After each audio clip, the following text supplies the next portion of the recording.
All right. Thank you for the formal part of our AGM this morning.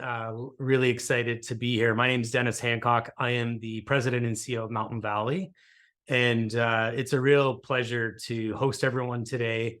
The annual general meeting is a great time to reflect and look back on where we've come from, but also to lay the foundation for where we're going. So thank you for, sometimes I feel like the corporate procedures and the forward-looking statements and such is, of course, a necessary thing as a public company, but this is my favorite part, connecting and working with our shareholders on our progress. So today, just as a quick housekeeping, I'll give you a quick journey of where we're headed. We're going to run through all three lines of our business today and give you a quick status on where we're at with each of them and the exciting traction to commercialization. We have a Q&A session at the end. Everyone who registered and came online, many of you submitted questions, and we've literally cut and paste every single question that was brought forward, and we'll put them up on slides. They've been consolidated into a bit of a chronological order to make it make sense. So that's coming at the end as well. And then we'll just do a quick wrap up. And again, as I said, this will be housed. So if you have to leave early for any reason, we'll host this on our website, and I'll send a shareholder update later today with a link to it. And that's a good reminder. If you haven't signed up for company updates, that's still the best way to get information about Mountain Valley. So encourage you to go on mountainvalleymd.com or mvmd.com. and you'll see a subscribe for updates option. So I encourage you to stay plugged in on everything we're doing. Awesome. So all the housekeeping's out of the way. Let's jump in. Again, really excited to be here. Proud to be representing our entire team. I think today you're going to see all of the efforts that have been going into our progress. I thought perhaps the best way before we jumped into the PowerPoint would be to talk briefly about the journey we've made to get here. Not going back too far, but just from the commercialization point in our company. And for those that have been following our story for a long period of time, we started going down many technology pathways, looking for ways to differentiate ourselves, whether that be through delivery technology that would support brand differentiation in the marketplace, or whether coming up with new innovative investments in different partnerships. We went through, I think at one time we had 12 or so active R&D projects, in our pipeline. And last year we made a decision to pick the ones, our three favorites, if you will. And you'll even see some of the questions that came in. It appears there's still confusion out there. Well, what does that mean? And where did the R&D stuff go? So we're going to definitely talk about that today. But the simple tee up to that is we made a decision to pause probably $4 million worth of pipeline R&D expenditures. And it proved very fortuitous because at that time, we picked the technologies that we believed we can commercialize and bring revenue into the company. Everyone watching today has probably experienced the impact of inflation, the increase in interest rates, whether it be for your mortgage or your rental situations. And we made some very intentional strategic decisions at the leadership table where we do not want to be raising money in this environment. We don't want to go out to dilute our shareholders with very expensive capital, whether that be through share or high interest rate capital. And we are in an incredibly strong financial shape today. We have a very healthy bank account, and all three of our lines of business from a commercialization are still promising to add revenue contribution in this fiscal year. So I feel very convicted we made the right decision. And I hope you understand some things that may not always be clear. We looked very hard and serious at that time. And then I've got some great news that I'll share later on about our R&D, because in fact, none of those are shelved with the exception of a couple projects. They're all sitting there in a very healthy position that we'll come back to. So I'll talk a bit more about that shortly. But one of the things that we did do, I think, very cleverly when we picked these three lines of business, we started down a pathway that enabled us to get really clear on what is our business, how do we make money, how do we monetize, and how do we deploy the capital that we do have. So today you're going to see, the fruits of that labor and the benefits of those decisions a year ago. So with that said, I've got a small presentation that I'm going to run through. So I'll just toggle back and we'll run through it here.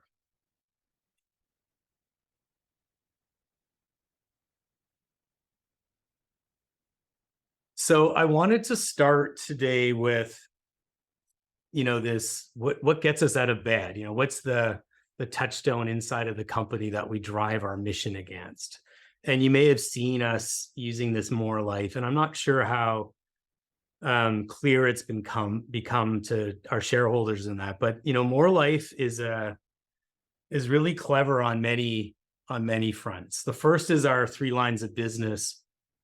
There's an ecosystem that exists between human health, animal health, and plant health.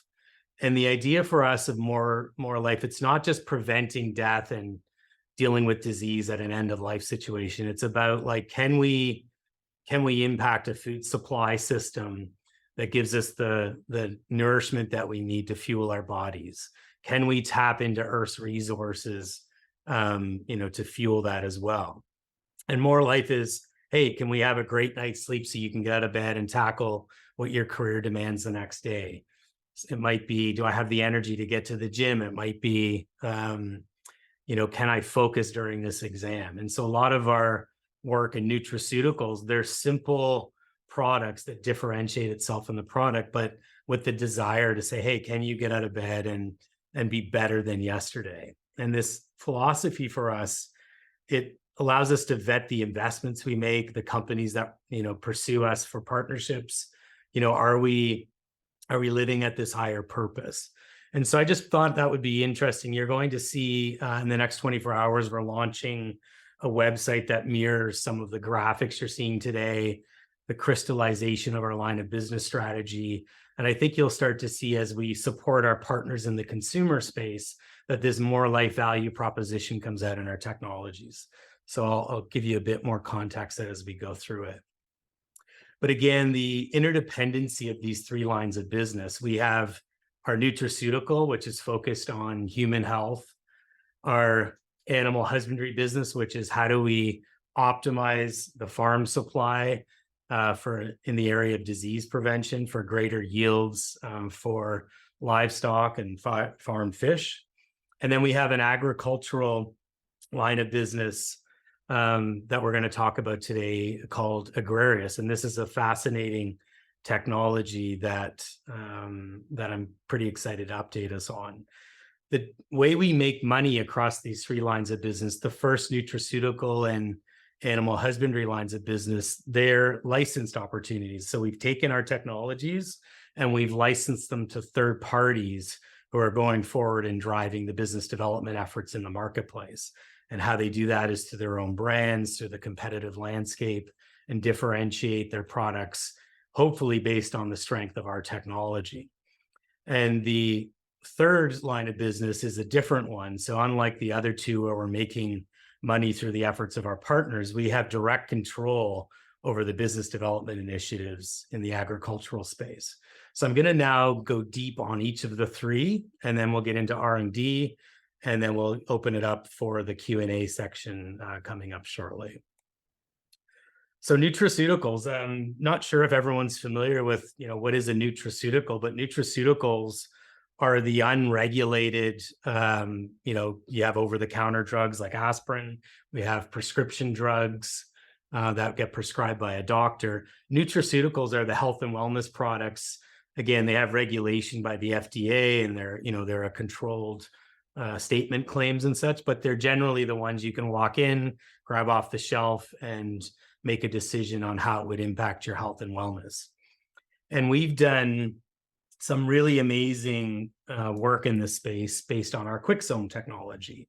And Quicksome is a desiccated liposome product, and that does sound fancy, and what does it do and all of that, but in its simplest form, it's essentially the way we've coined a technology that takes active ingredients desiccates them down through a proprietary process, which means we encapsulate them and pack it into a tablet similar to the one you're seeing on our screen.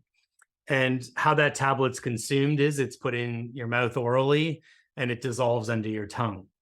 And what's really powerful about this technology is today it competes with oral technologies that people take. So if you've taken any vitamin and you chew it and swallow it, it goes through the digestive tracts, the stomach acids all attack whatever it is going into the body, your liver filters out. And by the very essence of it, we're technically overdosing every time we take, simple nutraceutical products, because the idea of putting more in your body, so what makes it through the organs that protect your body would be what's left for the bioavailability. So what's really powerful about our QuickZome and what we've proven and we've been working out with our partners is the ability to deliver a fraction of an active ingredient with much greater effect, with much greater speed. And so when I allude to variability, we go a normal oral consumed vitamin might be 40% variable. It's impacted based on what you've eaten, what time of day, a whole bunch of different things. When you dissolve something with our QuickZome technology and its liposomal construct, essentially what you're doing is mimicking a skin cell that adheres to the mucosa under your tongue. And by the very nature of that, they adhere and it transfers the contents of the cell into the body directly into the bloodstream. So our onset, when we say fast acting, we're talking 5 minutes, 10 minutes versus an hour. And so the precision of that, the taking something and getting the effect of it was really important in the value proposition. The other idea, when you take something, especially when we get into some of the R&D stuff that I'm going to talk about, we want to take less. We don't want to load all that into our body and have our body filter it out.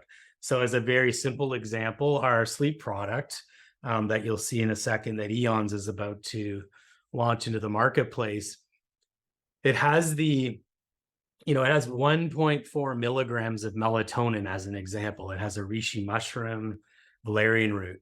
But just to focus in on something as simple as melatonin, you'll see those sold in Walmarts and some of the drugstores, and they're typically 5 to 10 milligrams. And I read an article probably about a month or so now, where they started to show that, in fact, some of those products, even though they're claimed to have 10 milligrams, they actually have 100 milligrams, because there's this quest to sort of push through.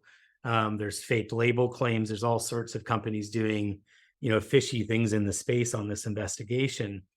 The idea with QuickZome and Mountain Valley powered technology is to do more with less. So be the leading brand with our partners where the ingredients are true and accurate, and where we use a fraction of what our competitors would need to deliver. Let's face it, we all want to achieve the desired results without putting as much of anything into our bodies. And so 1.4 milligrams, just to wrap that up, of melatonin is literally an infant serving. And yet we're able to achieve really impressive sleep results. Interestingly enough, when I think of a story on this factor about when we first met with Circadian Wellness and we were discussing the licensing deal and potential equity investment in their company, they're a sister company and a great friend and partner of ours. We met the chief medical officer, and him and his wife had, 5 years of sleep tracking. And we gave samples in that initial meeting. And I remember 2 or 3 days later getting a note saying wow, we've had the deepest REM sleep that we've ever tracked in 5 years of sleep monitoring. And we've had, our ability to get to sleep quicker than any time in that period. And these are the types of things where anecdotally it's great, because obviously REM sleep, and that's the thing that energizes, re-energizes, if you will, overnight, and your body's ready to tackle the next day. But that was part of our passion. Wow, More Life is literally delivering real benefits to someone today where they can do something that they may not have done without our support. So the lens of our nutraceutical division are like, we want meaningful impact where you take it and the guarantee is you will feel it or you get your money back. That's the value proposition, not in a point where I think it's working. So really excited about QuickZone. And then to translate this to the commercial side of it, I'm very pleased to give you a sneak peek today. We're not going to steal Eon's thunder about their product launch strategy, but I did ask Alex if he could send me at least something I could share. And I did get this late yesterday as a sneak peek. So really impressive branding. If you haven't already looked up Eon's and the circadian wellness story, I'd encourage you to take some notes on that, go look up their website. You're going to see a really cool launch plan come to fruition this fall. And that's the other piece right now. I get asked often, like, when will this start to show momentum in the marketplace? I know they're committed in this calendar year to be introducing QuickZone powered Eon's products, and knock on wood, if everything goes smoothly, you'll be able to start buying that in the near future. So a huge shout out to our friends at Eon's, and our role, when you understand it, is to help them make sure that our technology enables their brand to differentiate itself in the marketplace. The only other comment I want to make here is about our manufacturing agreement. And I've said this previously, but again, a few of the questions that have come in has made me realize that there's an opportunity to quickly hit on this. We have selected one master manufacturer at this stage. Our original agreements started to teach each of our partners to fish, if you will, and manufacture their own products. We realized there was a really great opportunity to find one partner. We've installed, specialized equipment that does our whole flavor masking and molecule masking with the desiccated liposome process. That equipment isn't cheap. And rather than Eon's being required to go out and pick up that investment, we've got one partner who's very plugged into the nutraceutical space, who now is producing under direct contract with Eon's. And that, to me, allows us to assess the manufacturing capability, audit the royalties that are owed to our company, and make sure that all of the learnings with each brand, the exclusive agreements that we have with different partners, flavorings, et cetera, are all honored without losing track of the control. So really, really pleased with the work that was done. It felt like a minor step back on one hand, but really excited now that we're on, game day, if you will, that the return of that effort will be there. So that's a nutshell for our nutraceutical division and that line of business. And then I'm going to move now quickly into the animal husbandry business. So this is another really amazing space. We powered this whole line of business through a technology that was invented in-house called QuickSol. And QuickSol is a patented technology that's been geared against the macrocyclic lactone drug class. And essentially, there's a few common drugs you may have heard of. Ivermectin is one, selamectin is one. This drug class is known for its effectiveness and its high safety category, but has challenges with solubility. And so the value proposition of QuickSol, how do you take highly insoluble drugs and make them more effective to achieve greater bioavailability and enable you to do unique and innovative things in the marketplace with that? And those that have followed our story, I will come back to the R&D side about human applications.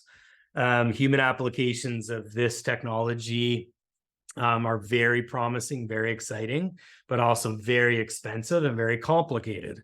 So I'll tell you more about that in just a few minutes.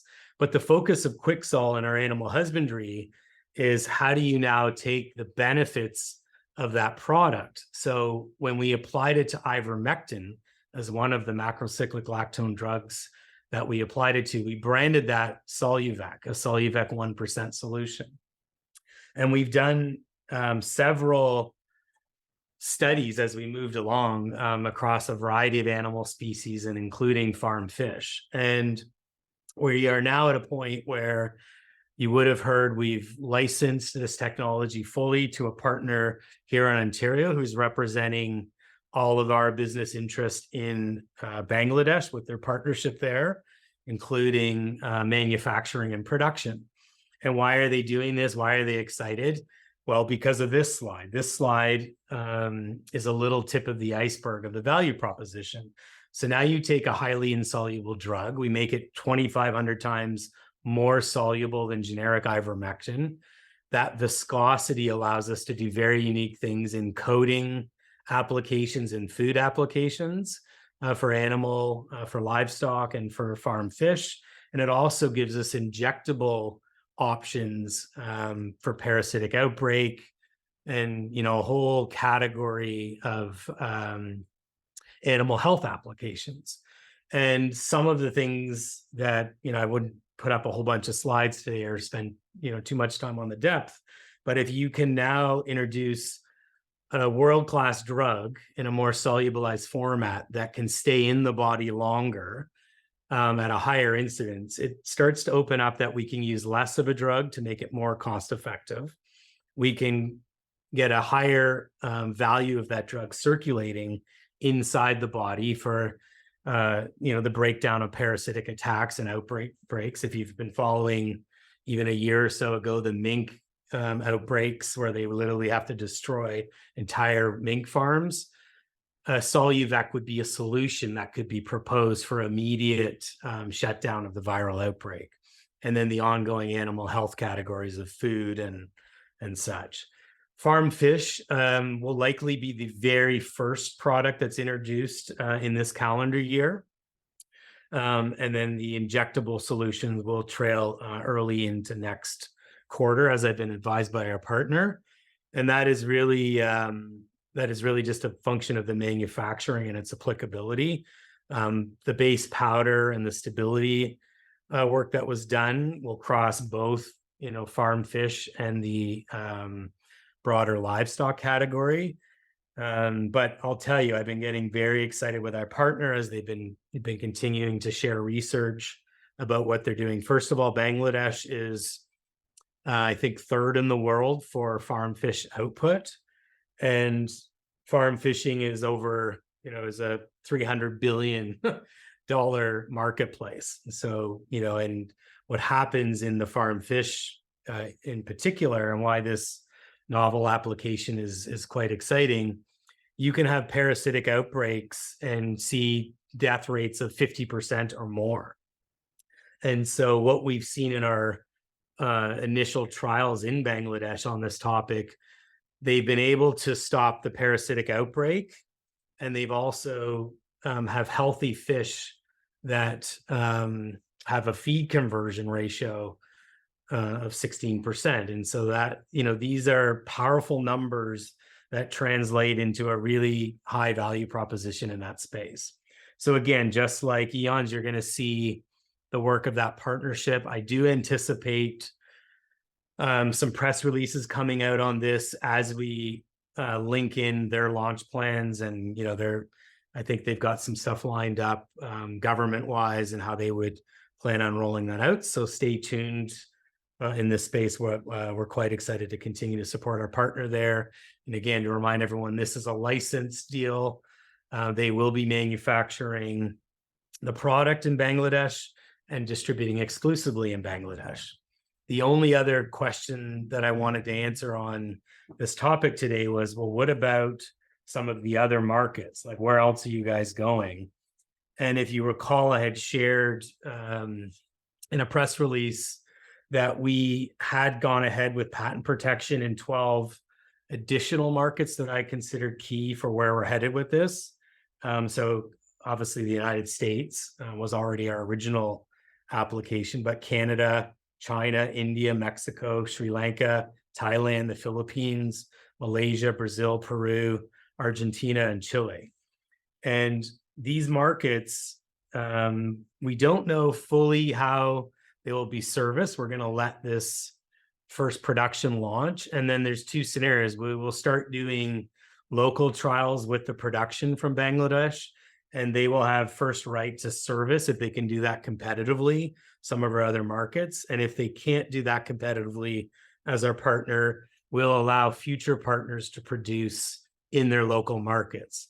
So Bangladesh may be better served to, service, Eastern countries, for example, and may not make the leap to South America. I don't want to presuppose that until we get things up and running, but all those scenarios are on the table. And right now they're our full partner, and we look forward to supporting them as we work through those future business decisions as well. Okay, so we've now covered the two lines of business that we license, so the nutraceuticals and our animal husbandry. Now I wanted to switch gears into our agricultural line of business. And those that have been following this is the product that Mountain Valley had invested in an early round several years ago. And very interesting technology, something, we had made investments candidly in the past that didn't work out. This was one that worked out very well. And that's part of, making these incubator investments and, working with the team. Agrarius is massively overwhelming in the energy it creates for our Mountain Valley story. And the speed to market that it addresses is very exciting. And so I wanted to spend a bit of that time today just to update you on where we're at precisely with this, some of the investments we've been making, and candidly, what is the product and why are we having success with it. So those that are not familiar with Agrarius is a 100% organic product that is certified by OMRI in the United States. And it's a liquid that gets applied in a variety of ways to the plant a couple times during the plant's life cycle. And so it could go into a large tank of water and be the sole reason that application's being applied to the field. It can be mixed in with fertilizer distribution. It can be mixed in with pesticides. It can be mixed into anything that's already being applied. So it's rather unique in helping to reduce application cost implications in the markets we're going after. So beyond the simplicity of how it's applied, it's got a really simple mechanism because it's not changing the state of the plant, in a biological way. What it's doing is it's delivering information technology. And so this technology is designed to stimulate the dangers coming to the plant without actually delivering the danger. So the plants, what do they do in that environment? They grow deeper roots.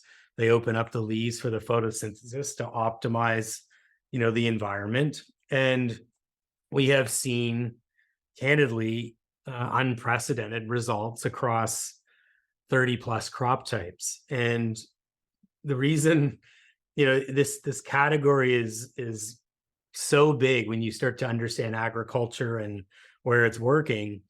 It's very important for us to say, well, how do we do this? Where's our discipline on focus? How does Mountain Valley commercialize this in a very candidly crowded space? There's a ton of fertilizer competitors. There's a ton of biostimulant competitors.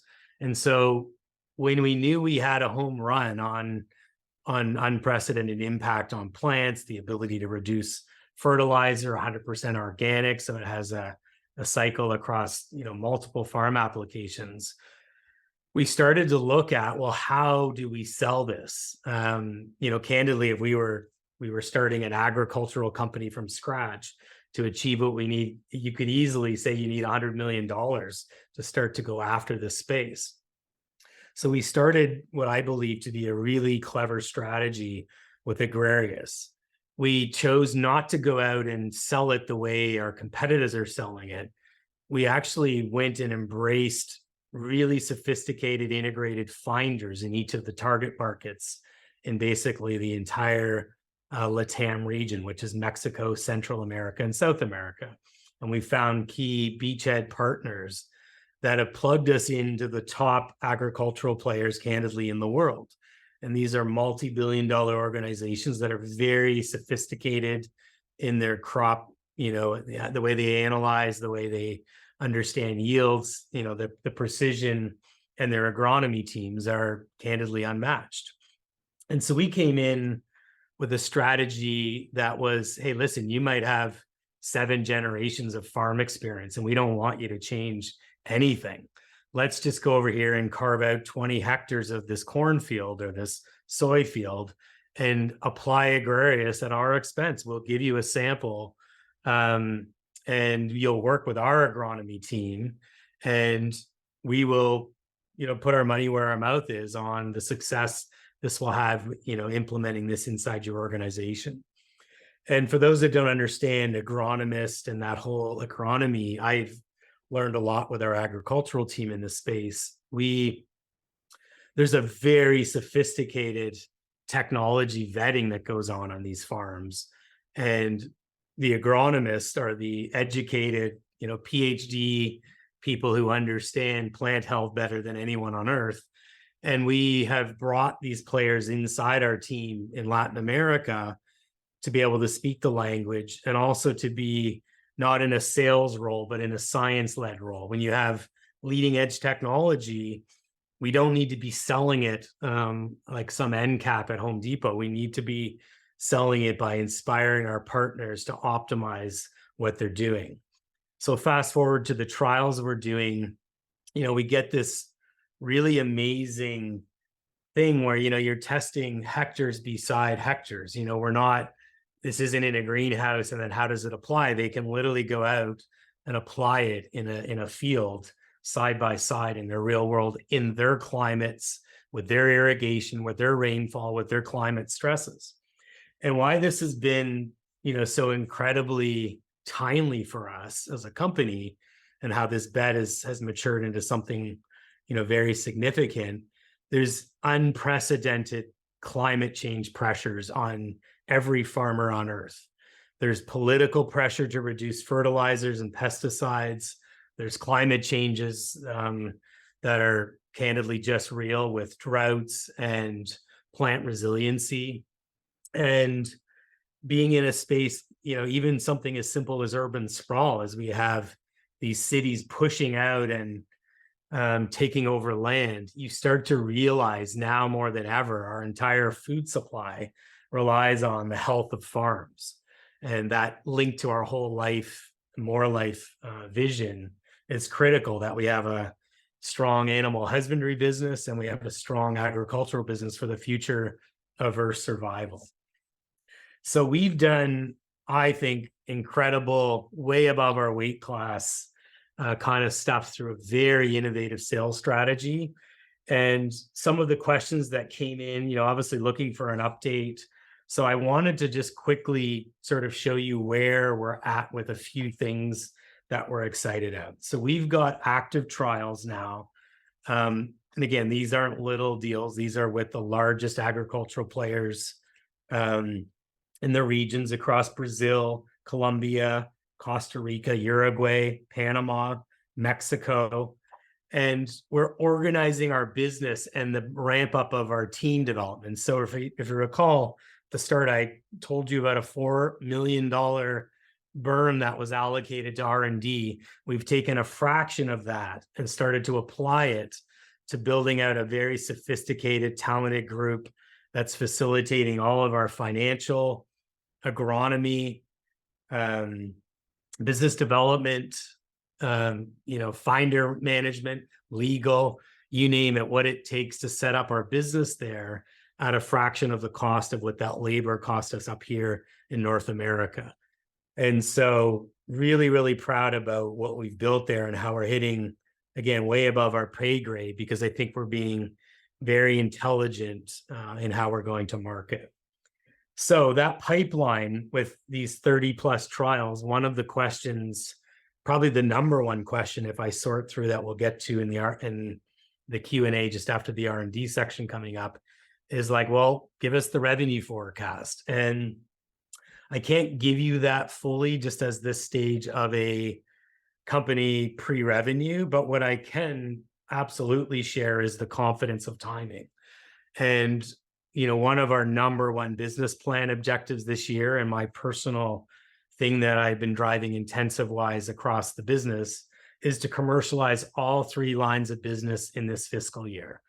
And Agrarious, the only minor limiter, which we're quite confident is coming together, is the registration process in our key markets, which are, Brazil, as I referenced, Panama, Colombia, and Uruguay. And so as we work through these registrations, in Mexico, I don't want to leave off, because Mexico, we're also very close to our final registrations. So registrations, of course, is critical to be able to sell the product. So we've got the trials happening. Our ability to move fast is getting the trials underway, start to stack purchase orders that would meet registration timing. So my confidence in delivering revenue inside this fiscal year on all 3 lines of business remains incredibly high.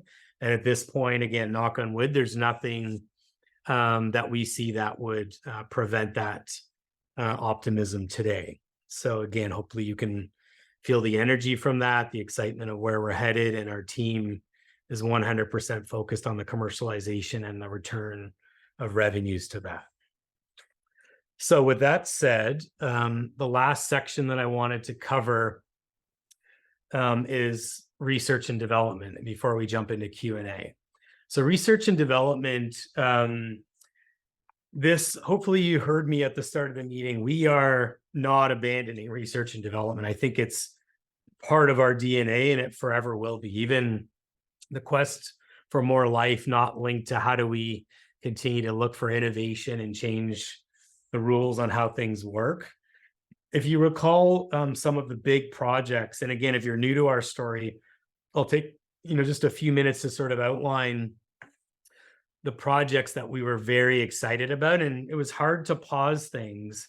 But again, as I said in my intro, it wasn't hard when we knew what was coming climate-wise and our commitment to shareholder value and what it was going to take to springboard us into a really credible return to these projects when we're profitable, healthy, all of our expenses are being offset by revenue, and we're in a position where we're in control of our future, not subject to the economic pressures of the economy and recession, etc.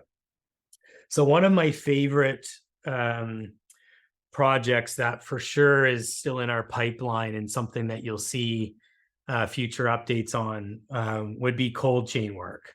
And for those that don't understand cold chain and what that is, cold chain is just simply a temperature range prescribed by the World Health Organization of 25 to 40 degrees Celsius, where it mandates how things are shipped, stored, and administered, and drugs, and vaccines that fall out of cold that don't in that preserved temperature range ultimately have to be disposed after a period of time. So we did some very advanced work, including ELISA testing with the FDA on, do we have something with this polio de-antigen vaccine? And we've achieved some pretty amazing things, and we don't go through that today, but you're welcome to look back in our press releases and learn a bit more about that. In a future update on our website, we're going to start to bring back the pipeline story and then share our efforts against it.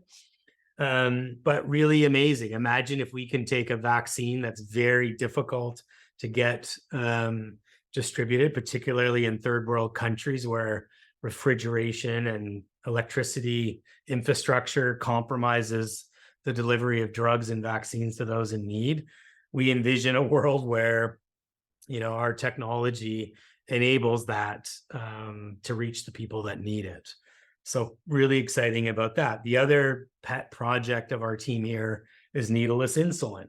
So that 100% is still, in our visual pipeline, and as resources become available, we'll prioritize, bringing that back. And needleless insulin, diabetes is a massive problem that inflicts millions and millions of people. And imagine if you could just give someone, if you think of earlier what we were describing about sublingual administration, not needing water, you can dissolve a tablet under your tongue 5 to 10 minutes before you consume calories, not predicting 30 minutes to an hour out and then getting these wild, sugar spikes, depending on how the insulin hits your body. So we see a really amazing application for that. And a lot of our early research shows a lot of promise. So for sure, that was one when I asked the team for pet projects, that was one of the top to come up. The other is this category of human infectious disease.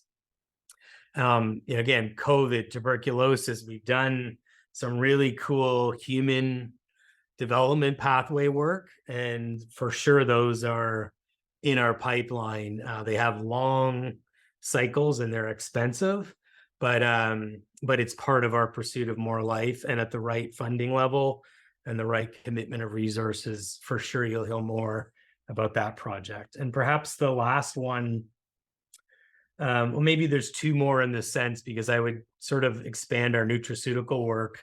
And this one is probably the lowest hanging fruit. Is we've always envisioned, sublingual delivery of OTC drugs. So even the next category beyond nutraceuticals, the partner that we've selected as our North American production partner is GMP and OTC certified. So we know there's a fast track in the production.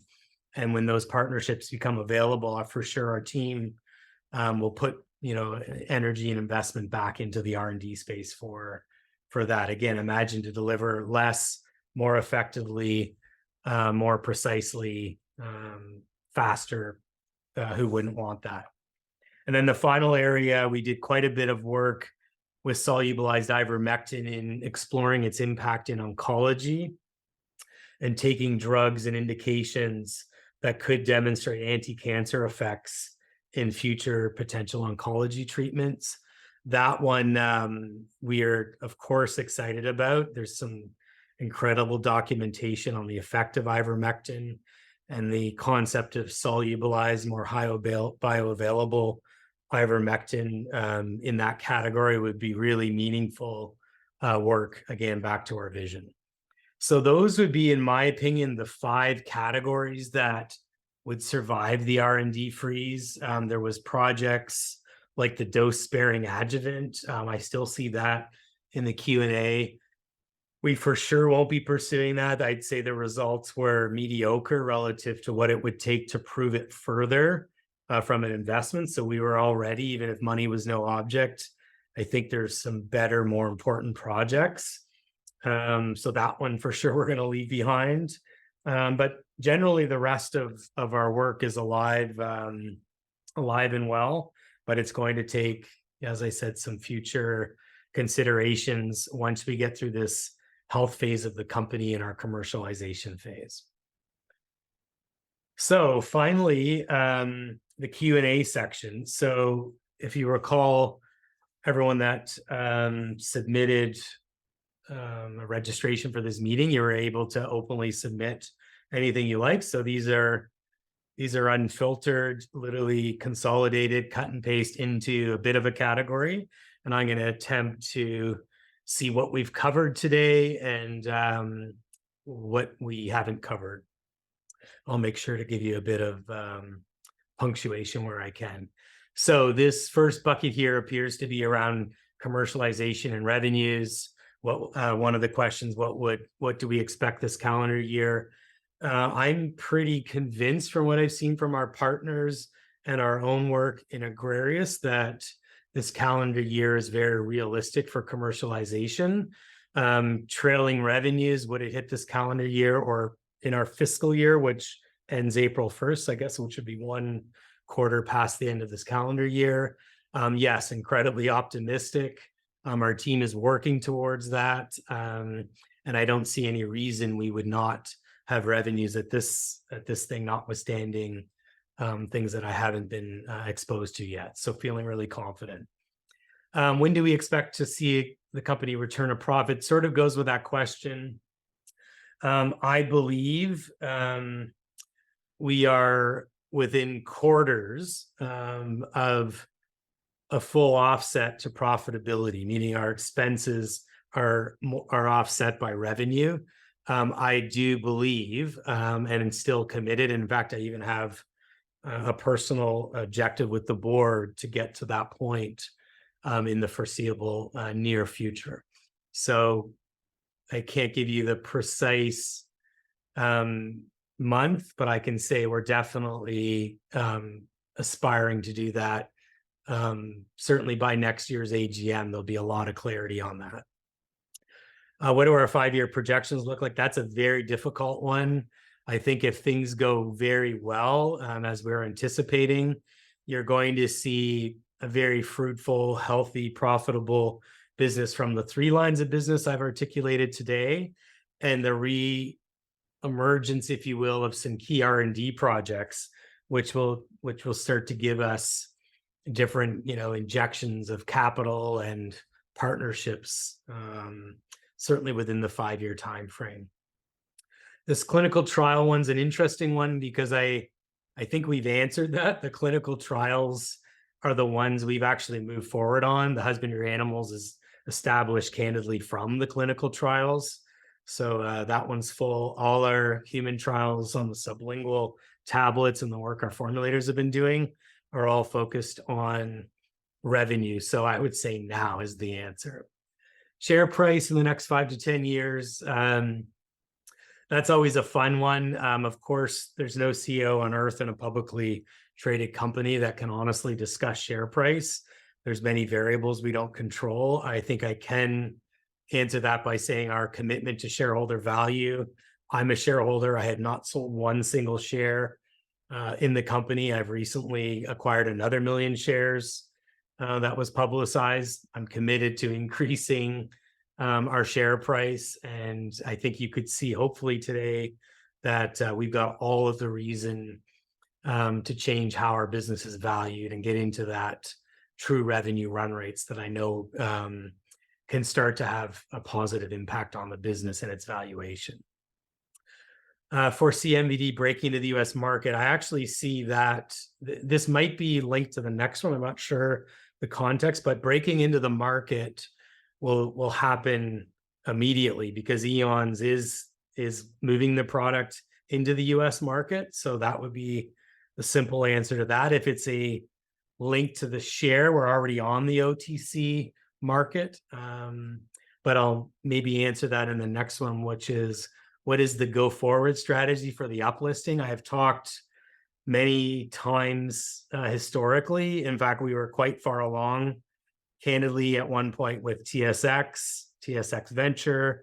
I've met several times with Neo on that exchange.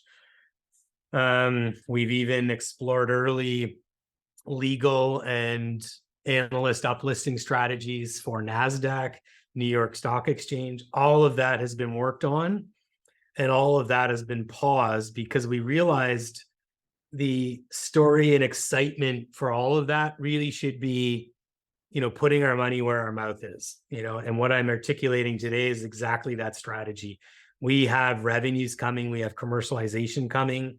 Let's do this with our eyes wide open. And when we're ready to attract, new liquidity events for our shareholders and draw new interest to our story, that's related to progress on what we're focused on. So I still feel that's on our radar, but not anything we're discussing in any board meetings at this stage. Okay, next sheet here. I'll just digest this just to see what I can link together. Okay, so the first one seems a bit of a standalone. What is the status of the crop yield results from Agrarius on some previously mentioned tests? So yeah, awesome question. The simple answer is off the charts, is how I would answer that.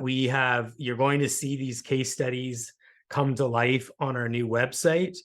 And we've literally been impacting crop sources, corn, soy, rubber, coffee, cacao, you name it, beans, tomatoes, really important high value crops. We're seeing progress and positive crop yields on all of them. We had a showroom facility. We call it a showroom in Uruguay that was used for testing, registration, and business development purposes. And that also was administered across 30 crop types. So we learned a lot about timing of application, yield predictions, fertilizer, irrigation, a whole bunch of learnings that we've been applying into our real world business development. And so again, very positive yields. And on our website, you can read about the case studies and the minimum yields that we've been seeing on candidly every project we've been touching. Status of production in Bangladesh. Who is the production partner? Can you provide more information to build trust in MVMD? That's a really interesting language. And then, yeah, very happy to answer that. So this production status, I think I've answered already, but if I were to summarize it, we anticipate them producing and bringing product to market in this calendar year. And so notwithstanding that, things beyond our control, I've heard no information or update from our partner that would change that. And then who that production partner is, this comes out, it looks like, in the next 2. And it's not done to hide anything, by the way, because this trust comment's quite interesting. Our focus is on Mountain Valley. Our partners and promoting our partners and what they choose to do. Eons, we very publicly promote. We did a seed round sister investment in that company. I have personal shareholdings. I've had to recuse myself internally from Eon's business development, things that would have a material impact. They're a sister partner to us. These other businesses, they're not. They're business relationships. It's very important that they choose to do their business how they choose to do it. Our manufacturing partner, for example, they work with 11 of the top 50 MLM companies. That's their story to tell. They don't get front row seats to tell it. They're a silent partner, and that's how they choose to do business. That's completely their story to tell. So again, the trust question is an interesting angle to that. But no, none of that is being hidden for a reason, except for you'll see as that materializes that our focus is on show us the money, which is the commercialization phase. When are the husbandry and fish starting to sell? Okay, so this is, I think I've answered, this is the broader, where does this go outside of Bangladesh? I wouldn't want to commit or mislead anyone to think that that's quarters away. I think there's going to be the launch inside Bangladesh, the rollout, and then the manufacturing scale, and then those markets will have clarity on. What we are 100% committed within quarters is making sure that that food supply is going into our business development pipeline. And that has already been happening in some of our key markets, particularly in South America. We've already visited a farm fish leader in Costa Rica, for example.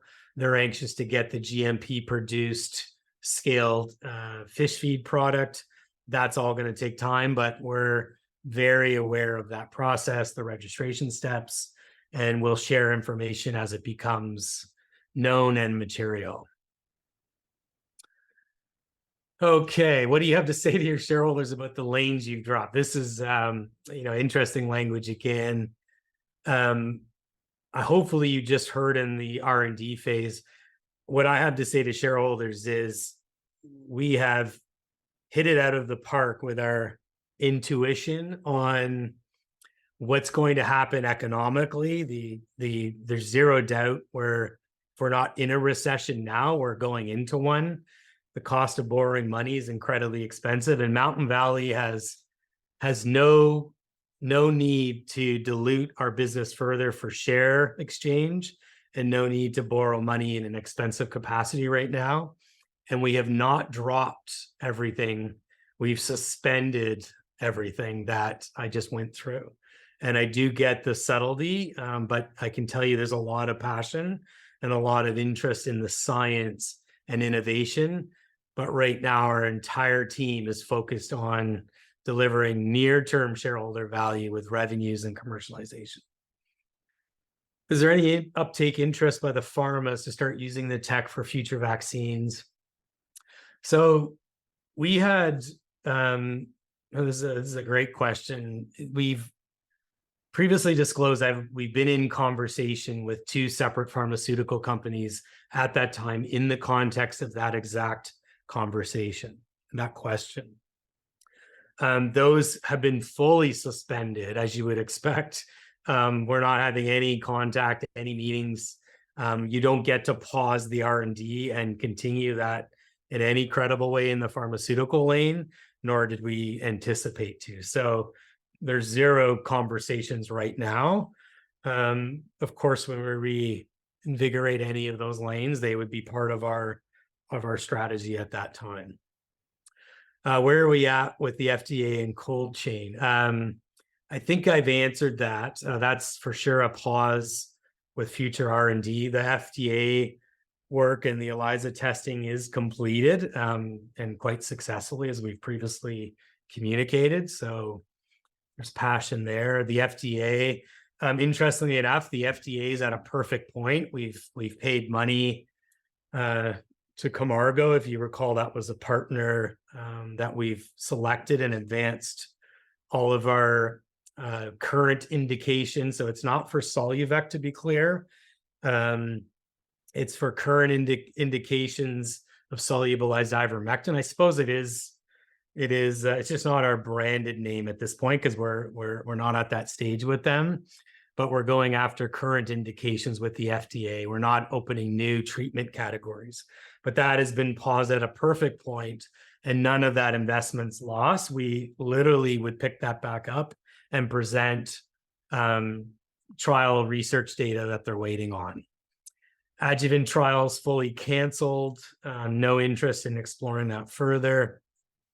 Has MVMD explored using oral doses of Quixone versus oral? So yeah, we've actually in animal husbandry, we've done a couple things. We've worked with beagles, which we've done, if you recall, beagle testing with insulin, and we've done beagle testing with generic ivermectin solubilized into our Solu-Vec solution, which is the ivectisol 1% when it gets transformed into ivermectin. So we've done those, and we've achieved some pretty impressive results. We've had that publication, which we press released with therapeutic journal, and that's a peer-reviewed third-party validation of our science.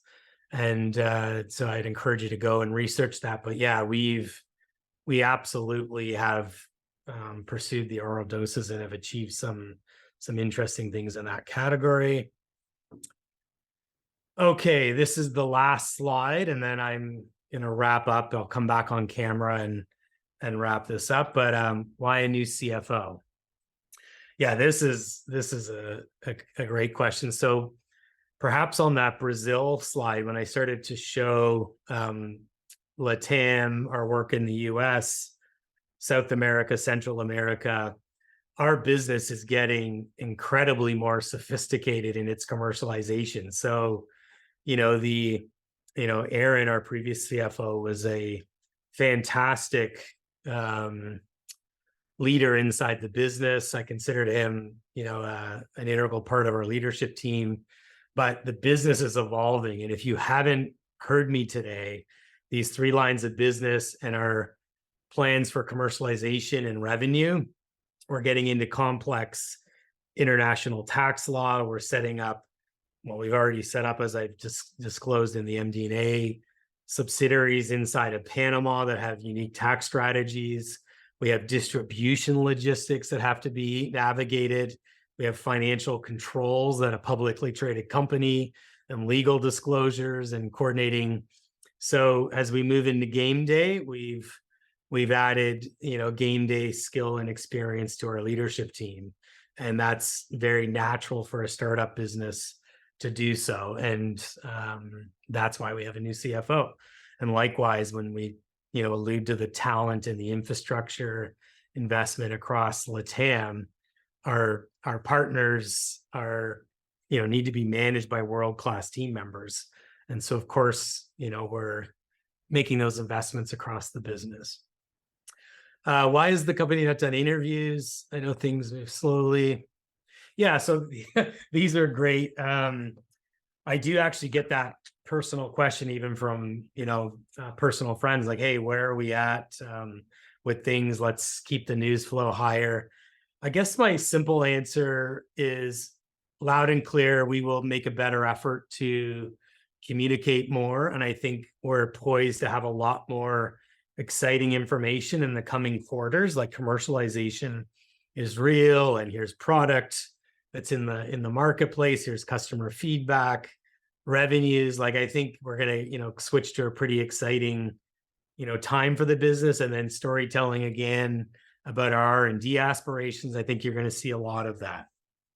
But respect that I have led this decision not to be out trumpeting what we're working on. I think we're in a real, put your money where your mouth is, show our shareholders that this company has been working at an intensity that hopefully you realize is, I believe, unprecedented for our capital and our team.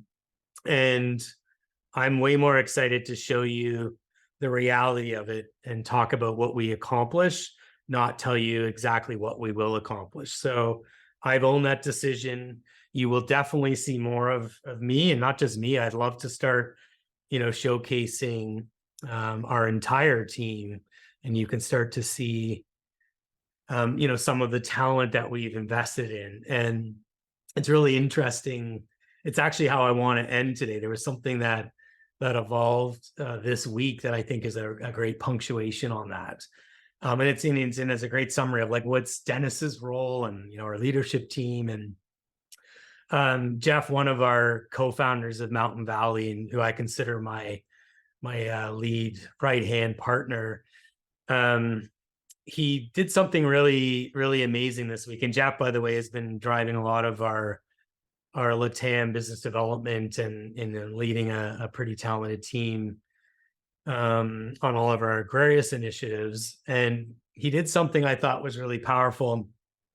So on Monday this week, I was in a whole bunch of meetings in the afternoon, sort of back to back. And it wasn't until around 7 p.m. I open my phone and I start looking, catching up on emails, and I see, this WhatsApp trail, and it had 66 like kind of unread messages. And like, as you know, in that platform, that's a bit of a code red, but because I was in meetings and silenced my phone usually in those environments.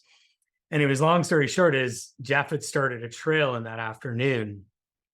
And there was, over 30 people in this chat that are, hey, this is Jeff. I wanted to bring everyone in that's touching our Agrarius and asset efforts. And these are all our finders, our in-house team, if you will, not our end users.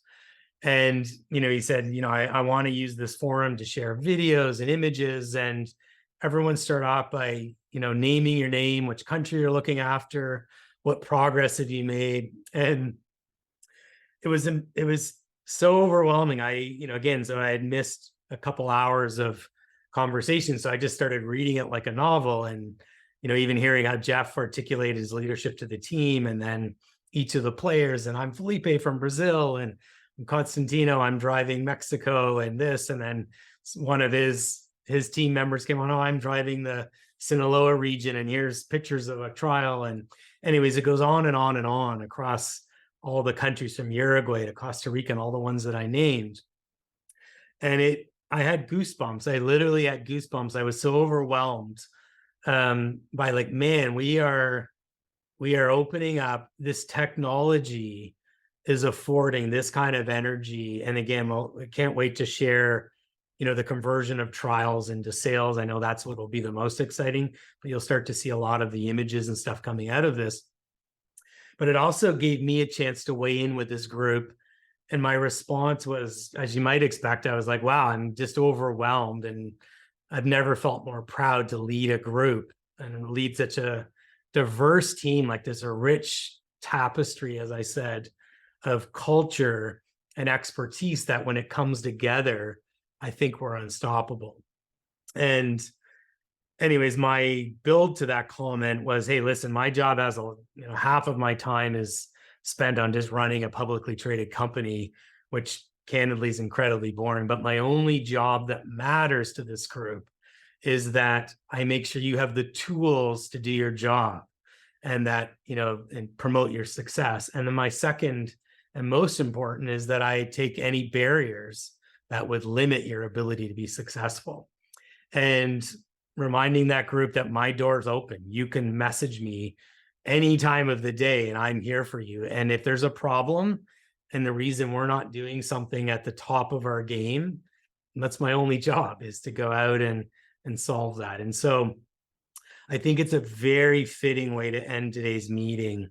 Hopefully you get a piece, a little peek into the culture that's being created, how real the commercialization is, and how tangible it's becoming.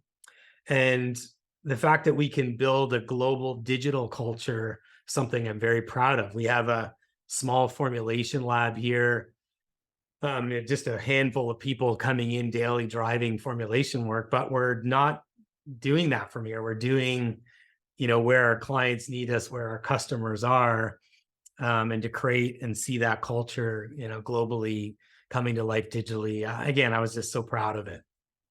So I would be remiss not to thank my team today. So thank you from the bottom of my heart. As I like to say often, we can do none of this with you. My team knows I tell them all the time, we can't buy time. There's an intensity that we're driving. If you talk to any one of them, I tell them that always. We can always access capital. We can always do other things regardless of the environment. We're well funded, but we can't buy time. So let's be intelligent. Let's focus. Let's do it. And then my final thank you is to you, our shareholders, for taking the time to learn about our business. It looks like pivots and, different things. I hope you understand the reasons we've made decisions, and coming out now, I think, we're incredibly strong and well positioned to deliver against your investment. And I'm very confident those chapters are coming in our story. So thank you for believing in us. And please, if you have not gone on our website, go on, register for our shareholder updates. It's the number one way to stay plugged in on what we're doing for our press releases, our shareholder updates, etc. And as always, if there's any questions we didn't answer today, shoot a note into info@mvmd.com. We'll do our best to prioritize and get back to you. In the next 24 hours, we'll be launching a website that mirrors our conversation today. But hopefully today you'll take away, maybe confidence in your investment and the team that's working hard to deliver for you. Thanks, everyone. Look forward to continuing to serve and building a great company.